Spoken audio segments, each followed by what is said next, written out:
Showing you demonstrations after demonstrations showing that my civil rights were violated because I had the audacity to want to speak out about these contaminated dirt piles.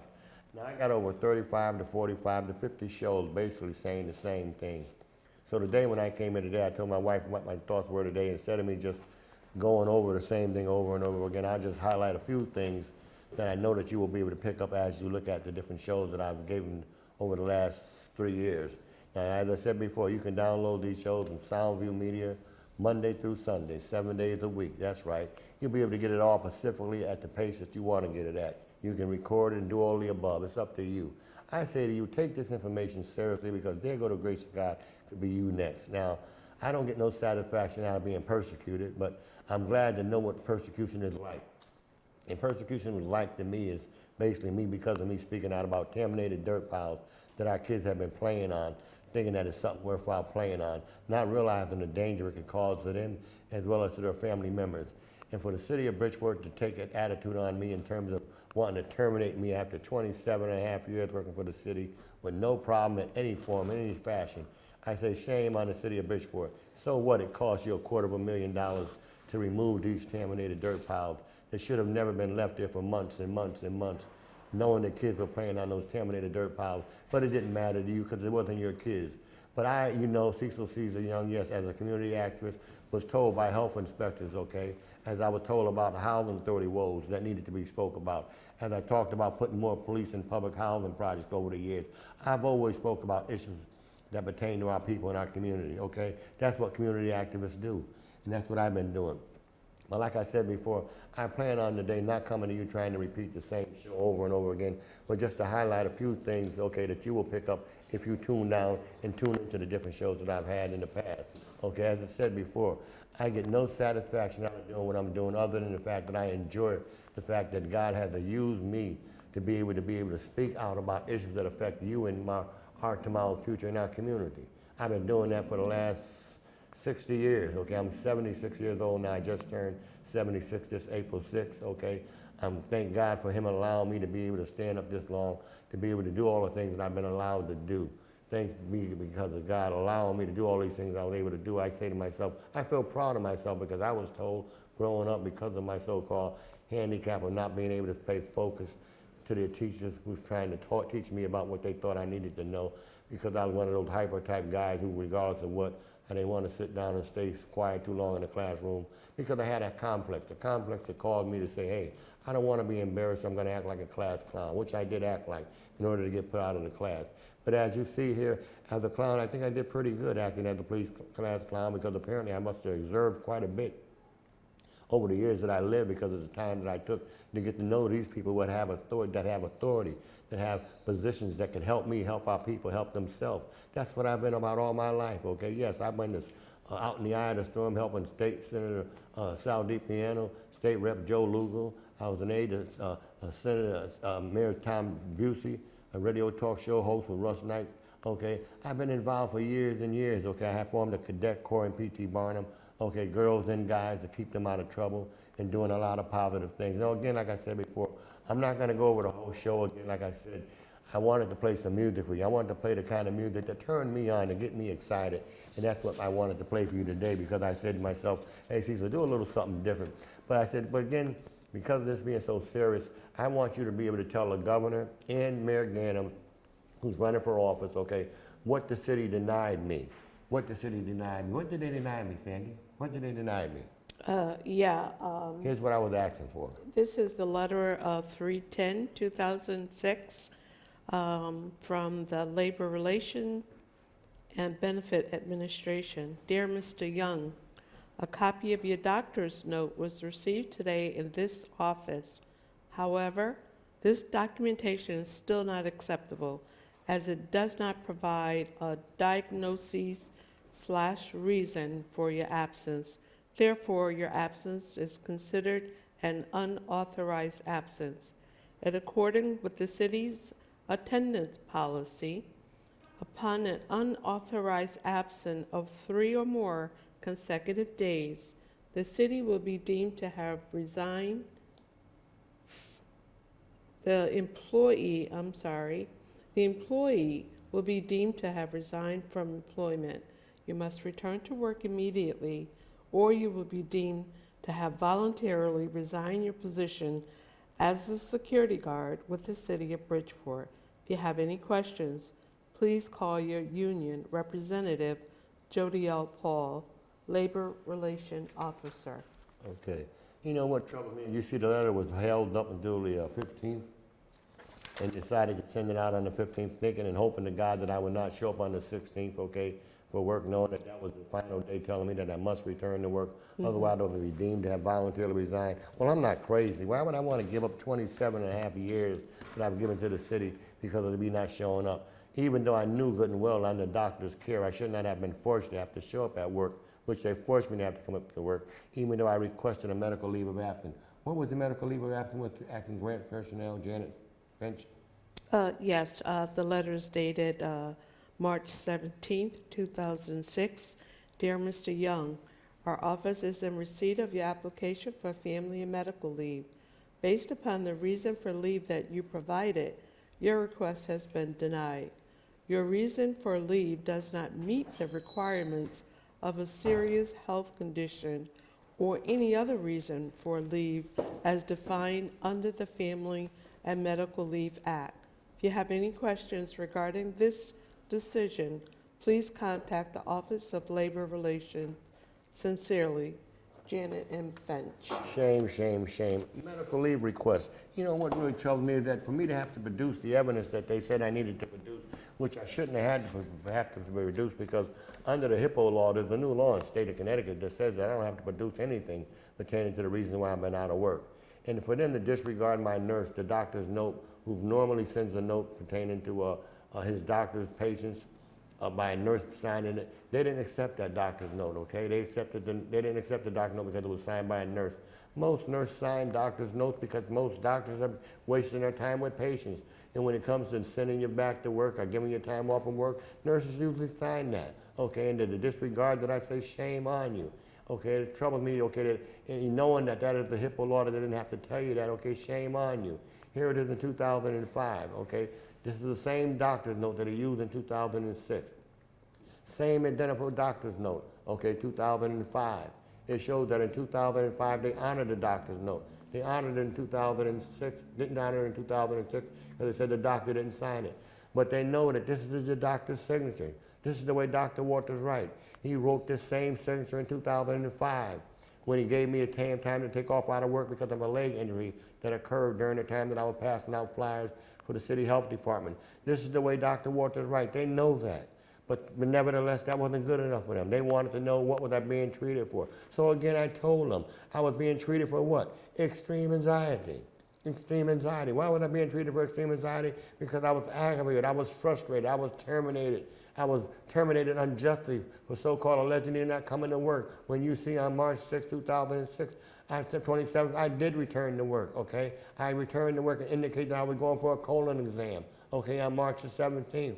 Okay, I indicated that. But for them to use the excuse that it was not good enough because, again, it was signed by the nurse, it still gave the diagnosis what I was being treated for. That's what you wanted. Now you wanted to jump a little further and say, we want more than that. We want the doctor to confirm that. Well, here is Dr. Walters' home office note showing that here it is the same loop, the same signature. He wrote in 2004 indicating that he referred me to Dr. Wainick, a clinical psychiatrist, okay, who specialized in emotional people with anxiety, people with those kind of hypertension moments, okay, in their lives, okay. For the time being, he treated me as well as he could for as long as he could. And he felt like it was getting too deep for him to a point where he wanted to refer me to Dr. Wainick, which was a clinical psychiatrist, okay. And that is why I say shame on the city of Bridgeport to ignore this doctor's note and for the labor board to give the impression that the doctor's note was literally strips of paper. Do you have that one there? I'm sorry to ask you for it, but here it is. The labor board indicated, okay, that I come literally running in with literally straps of paper. These were not straps of paper. These were full doctor's notes, okay? And for the labor board, who's supposed to be fair and impartial, listen to what they said. Shame on them. You got it? Let's go. In this case, the city was faced... In this case, come on. The city was faced with a situation where an employee had been out of work for several weeks and attempted to justify his absence with what were literally scraps of paper. Literally scraps of paper. Does this look like scraps of paper to you? How dare they call my doctor's note literally scraps of paper? This is the state of Connecticut Labor Board, supposed to be fair and impartial. Why did they do what they did? Oh, wait a little while longer. I will show you why they did what they did. Money makes a difference to a lot of people that are hungry, that are greedy, that are self-centered. But you got the right one now, and I will expose all of you, Gerald Weiner, Mike Cohead, Dr. Evans, Jody Paul, who violated my civil rights, Albert Murphy. Shame on you, and shame on Governor Lamont, who also has been fully aware of this information. And I say to Governor Lamont, please, will you sit down with the city officials? Will you sit down with the city officials from the mayor's office, with his people, as Councilman Newton asked it to be done, so that we can sit down and resolve these matters pertaining to if whether or not the city was justifiable in terminating me. Did you finish it? I interrupted. Let you finish. I'm sorry. 2 of them were signed by a nurse. The one which was signed allegedly by a doctor Allegedly. did not contain any description of the grievance, ailment, or diagnoses of any kind. Extreme anxiety. Isn't that a diagnosis? This is the same doctor's note. Shame on him. Go ahead. And I say, shame on them, shame on them. And what have you made it add insult to injury? Here it is. You have Dr. Evans, Jody Paul, all the above, okay, telling you, okay, making it clear. I have a recording, and you will hear a recording of just what you're now seeing on the bulletin board. You will hear Dr. Evans' statement, Jody Paul's statement pertaining to them covering up in terms of acting like the fact that they did not know that I came to work, knowing good and well. I will show you information showing that they were fully aware of the fact that they gave me permission to come to work. Dr. Evans gave me permission to come to work. You will hear it from Dr. Evans' own voice saying, yes, Mr. Young, you can come to work, but I'm not going to pay you if you leave. I will be saying on the recorder, Dr. Evans, I don't mind being not paid for not staying, but I have to leave at 10:30 because I plan on getting married today. I feared I would get fired, so I wanted to make sure that my wife be on my insurance and be covered as well. So I wanted to get married on March 16, 2006. So we said at 12:30, 12 o'clock I would have to leave before 12, okay, which we left at 10:45, 10:30. At 10:45, okay? That is what Dr. Evans was told that, all right? Here is also what Dr. Evans was told. All this was told to Dr. Evans. You will hear all of this information on the recorder. Everything you see here was recorded, word by word, from Dr. Evans. Okay, her remarks pertaining to me coming to work, being fully aware of the fact that she knew that she had given me permission to come to work. But because she was so afraid of John Mandanese at the time, John Fabrizi, she got scared and was spooked and changed her mind, saying to Dr. Evans, they said to her, Dr. Evans, he made you look like a fool, Dr. Evans. What are you going to do, Dr. Evans? So she done something. She lied. Dr. Evans was a beautiful lady. She's still a beautiful person. She was forced to have to say something she didn't want to say. I'm sure she feels sorry about what she said, knowing that it caused me so much. I'm sure if she thought that she would cause my wife to be not here because of this aggravation, this pain and suffering, okay, I'm sure that she feels sorry for knowing that because we were good to Dr. Evans because she was good to us. But because I had the audacity to want to complain about these contaminated dirt piles, they decided to terminate me. All of this is on the recording. You have 45 to 50 shows of Dr. Evans, Jody Paul, what we all saying on each show the same thing. That's why I said I wouldn't play the same thing over and over again because I know we've heard it before. So I'm going to play some music along with this day to help you feel a little bit about why I feel the way I feel and what keeps me going sometimes, just hearing these kind of songs. But before I do that, I want to continue on with what Jody Paul said. Jody Paul was fully aware of the fact that I came to work. Even though the time card showed, okay, that I came to work, and she acted like she didn't know that I came to work. She knew I came to work, all right, because this is what she said. Look at what Jody Paul said, huh? Come on, look at what she said. I came to work, but I came in for an hour and a half and I left. I thought I didn't come to work, Jody Paul, huh? I thought I didn't come to work, Jody Paul, huh? You said I didn't come to work. Well, here's the time card showing on March 16, 2006, I came to work. It showed that on March 16, 2017, I'll be going for a colon exam, Jody Paul. You knew that, okay? Yet still you decided to want to have me fired and agree with this firing, knowing that this firing was unjust because you were fully aware of it. You were the second person in command to know about this firing. That's why I said shame on you to have conspired to want to violate my civil rights. Could you reflect on what the termination was on March the 20th? Yes. Dear Mr. Young, this is in reference to... You advise visa, come on, letter, come on, come on.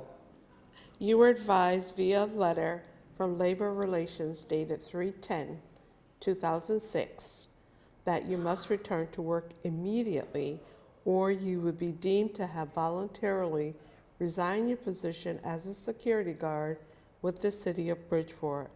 As of Friday, 3/17/2006, you have not returned to work. There is no valid reason for your absence. Therefore, your absence is considered unauthorized and your employment with the city is hereby terminated. Terminated, terminated. Did you hear what she just said? Terminated. This is what Jody Paul and Dr. Evans agreed to, that they were justifiable in terminating me on March the 20th, knowing that it's March 16th I came to work, but yet and still they changed their mind and lied under oath. Why? And how could it get along with it and lie like that? Huh? Yes. The employment with the city is hereby terminated effective immediately. If you have any questions, please call your union representative. Sincerely, Marion Evans, Director of Health and Social Services. Did you hear that? Marion Evans told me to see Jody Paul, who conspired with her to help them get rid of me, knowing good and well here's a time card showing that I came to work on March 16, 2006, indicating that I'll be leaving an hour and a half later, which I only was supposed to have worked 3 hours that day. My hours were cut in half. I was supposed to work 35 hours in the beginning, but because of me complaining about these terminated dirt piles, they tried to fire me. They tried to find an excuse to get rid of me. Okay, they looked in, tried to find and couldn't find anything.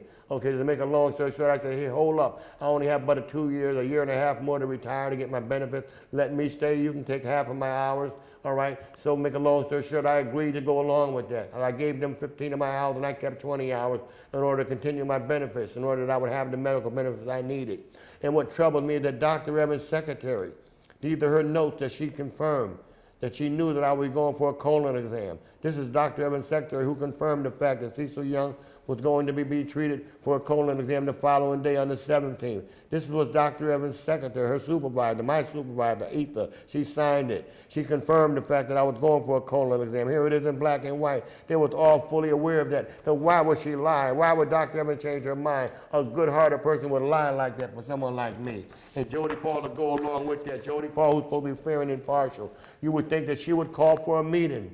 You would think that Jody would call for a meeting to discuss, to find out what is the reason why Cecil Young has the problem he has. For someone like myself who worked with the city for 27 and a half years, to be treated like this, I say shame on you, Jody Paul. What have I done to you? What have I done to Dr. Evans? Not one thing. The only thing that you could say that I done wrong was that I exposed terminated dirt piles that caused the city $250,000 to remove. And because of that, they had the audacity to want to terminate me. Then they add insult to injury to have it covered up unjustly for what? Why? What did I do to you to want to cause you to want to deprive me of my due process? You're supposed to be an agent, you're supposed to be fair and impartial. Huh? Come on. You said it very clearly that I came in for an hour and a half and I left an hour and a half later. So did I come in or did I leave? Did I come in or did I leave? Huh? As evidence that you're saying here that I came in. You see it here that I came in, Jody Paul. You were fully aware of the fact that I came in. Dr. Evans was fully aware that I came in.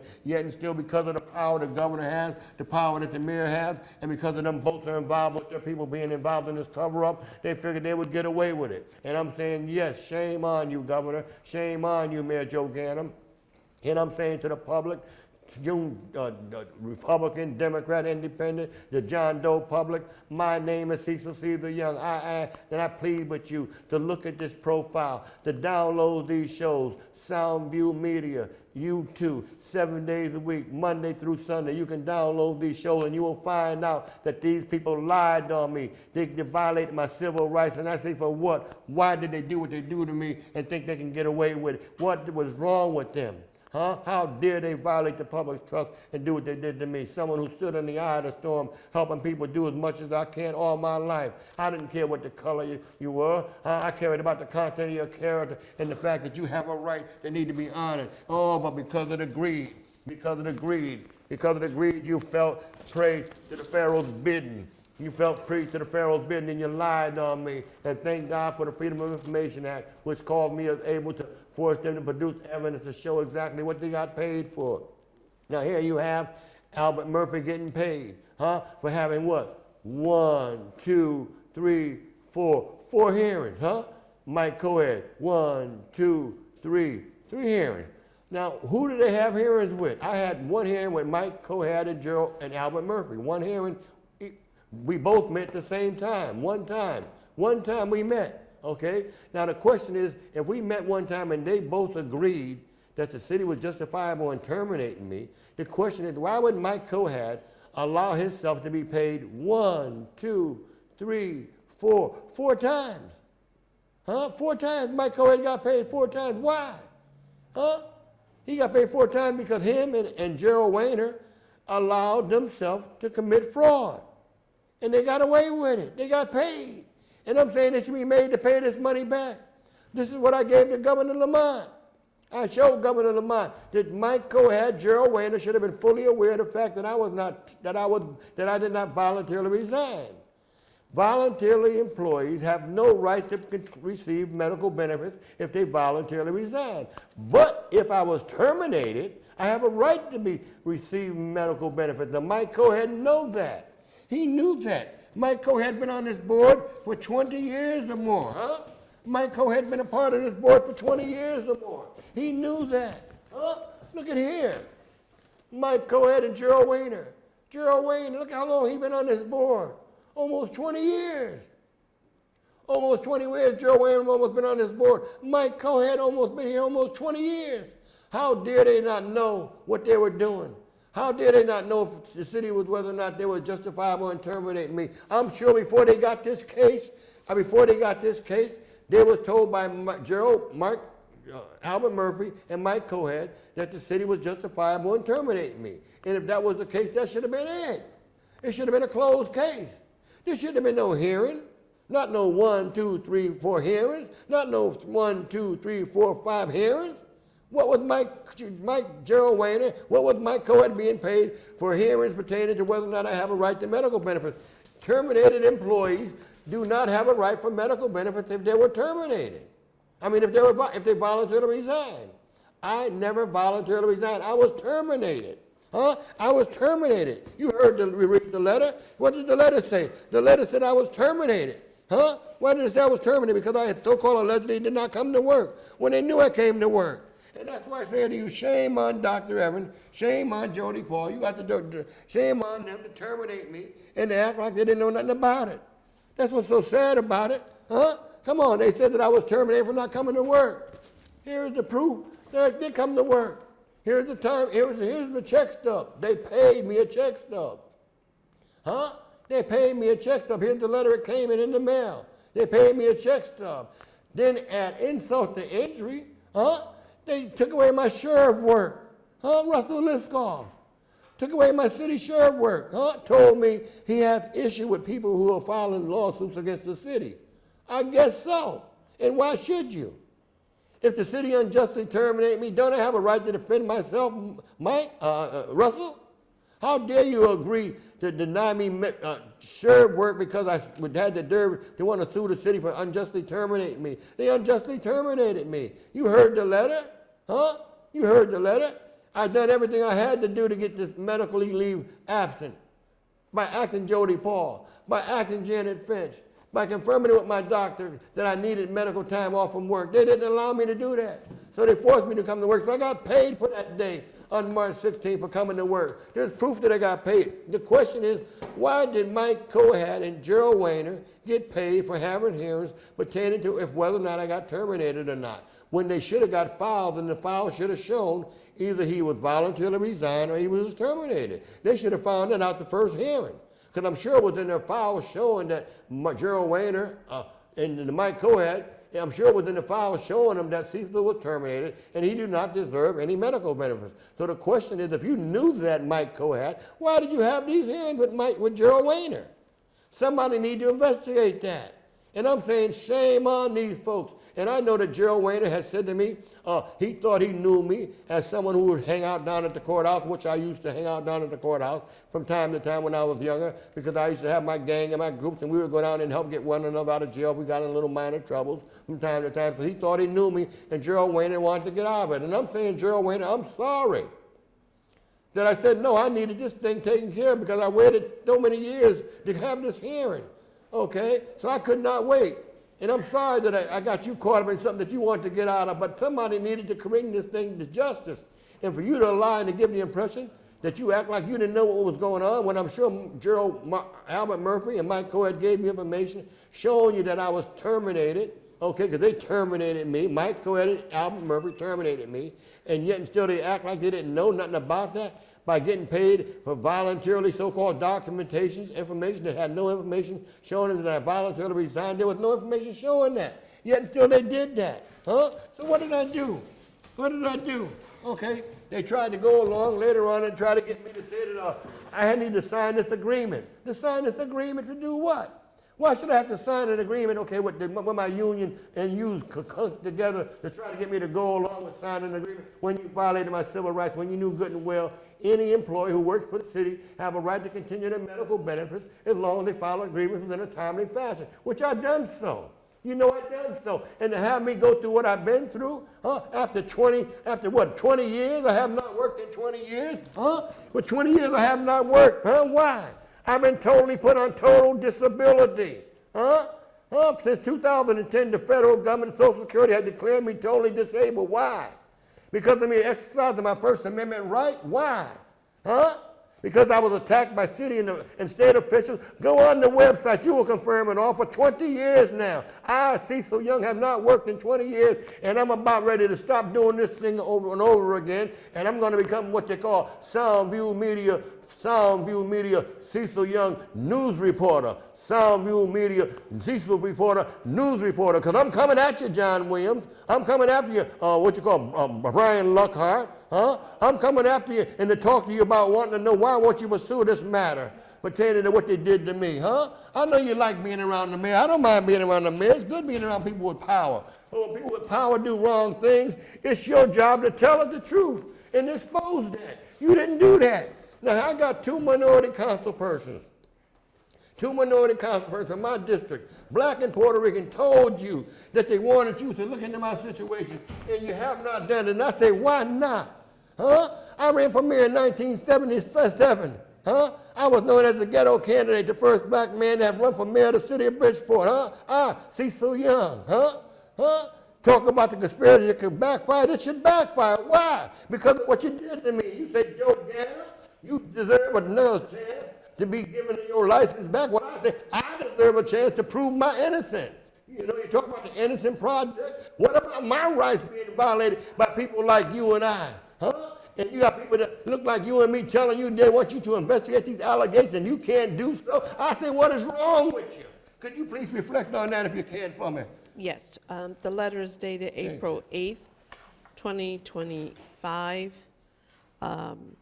addressed to Mr. Garnett in reference to the request to investigate Cecil Young's termination from the city of Bridgeport. Mr. Garnett, my council partner, Councilwoman Martinez, and I are writing to request your assistance in looking into a matter concerning a former city employee, Cecil Young, who has spoken during the past several city council meetings presenting his case as to why he believed he was wrongfully terminated. We believe it is in the best interest of the city to investigate this matter and see that it is resolved. We ask that you review this case and assess whether there is any validity to his claim that he was mistreated before his termination. Once his case has been reviewed, we would like to schedule a meeting with the head of Labor Relations, Dr. Errol Skyers, and Chief Administrator Officers and Mr. Young to discuss the findings of the review. Please let me know if there are any additional things I can do to help facilitate this inquiry. I appreciate your assistance. I can receive any assistance I can receive on the matter. Now, is that too much to ask for? Two elected officials, two of my councilpersons in my district asked April 8th, all right, last year, a year or so ago, and all that they've done since then, when you put one person, get for 5 minutes, 10 minutes, and that was it. Never no real follow-up, and I'm saying shame on our council person to be ignored like that by the Bridgeport Post, the Connecticut Post. Shame on them to ignore these folks like they haven't ignored them. And I'm saying shame on them likewise to a degree to let them treat you like that. And I know the reason why they treat you like that because they thought that you would not make a big deal of what they said about wanting to pursue my issue, even though you jumped in on it. And I appreciate you doing it for me. But a year later is better than not at all. And I said, I thank you for that. Okay, yes, 19 years later is better than nothing at all. But finally you see it, you said it, and you agreed that something needed to be done. You agreed that it needed to be looked into. And the reason why is because I gave you overwhelming evidence that I'm an innocent man. I'm an innocent African American, deserve my day in court. And I paid the attorney, John Williams, you know, $10,000 to represent me in court. And what did he do? He sold me out. He flip-flopped on me. He sold me out. Why did he sell me out? John Williams, attorney John Williams from New Haven. I paid him $10,000 to take this matter to the appellate court. He did not do that. He lied and gave the impression that he would come to court and represent Lee like he represented himself. He never showed up in court, not one time. And I said the reason why he threw it out was because Gerald Wayne and Mike Coed got so much power. They figured, hey, what's the big deal in getting rid of Cecil Young case? Gerald Wayne and Mike Coed, if we look out for them, they're going to look out for us for the next 50 cases that we may come before them with. And I can understand that. And that's why I said I know it's hard for the Connecticut Post. I know it's hard for WICC and News 12 and others that maybe want to cover this injustice. But I say shame on you. I hope you do, because I'll be covering you and asking you the same question. Why don't you want to cover it? So get ready to meet your new news reporter, news runner. I, Cecil Young, will become a news runner for Soundview Media in the very, very near future. So tune in, Brian Lockhart. I'll be back in the back room with you at City Hall, with the mayor and the rest of them folks back there as they make their moves as to what they're going to present to the public. I will be in that back room with you, and if I don't, get ready to take me to jail, because I will have the same authority you have as the public servant, especially me, coming from public TV. So please get ready for part 2. As I said before, the best is yet to come. You may not hear no more about this kind of situation, because I think I said enough. So as I said before, tune in to Soundview Media Monday through Sunday, 7 days a week, around the clock. You can ride on a train, you can ride on a bus, you can stand on a corner, don't get in the park, anywhere you want to. Pop me in and sit down and listen to the Cecil Young Show as I come to you live and in color with 5,000 watts of monetary soul power. So until then, thank you for listening to the Cecil Young Show, coming to you live and in color from Soundview Media. Good night.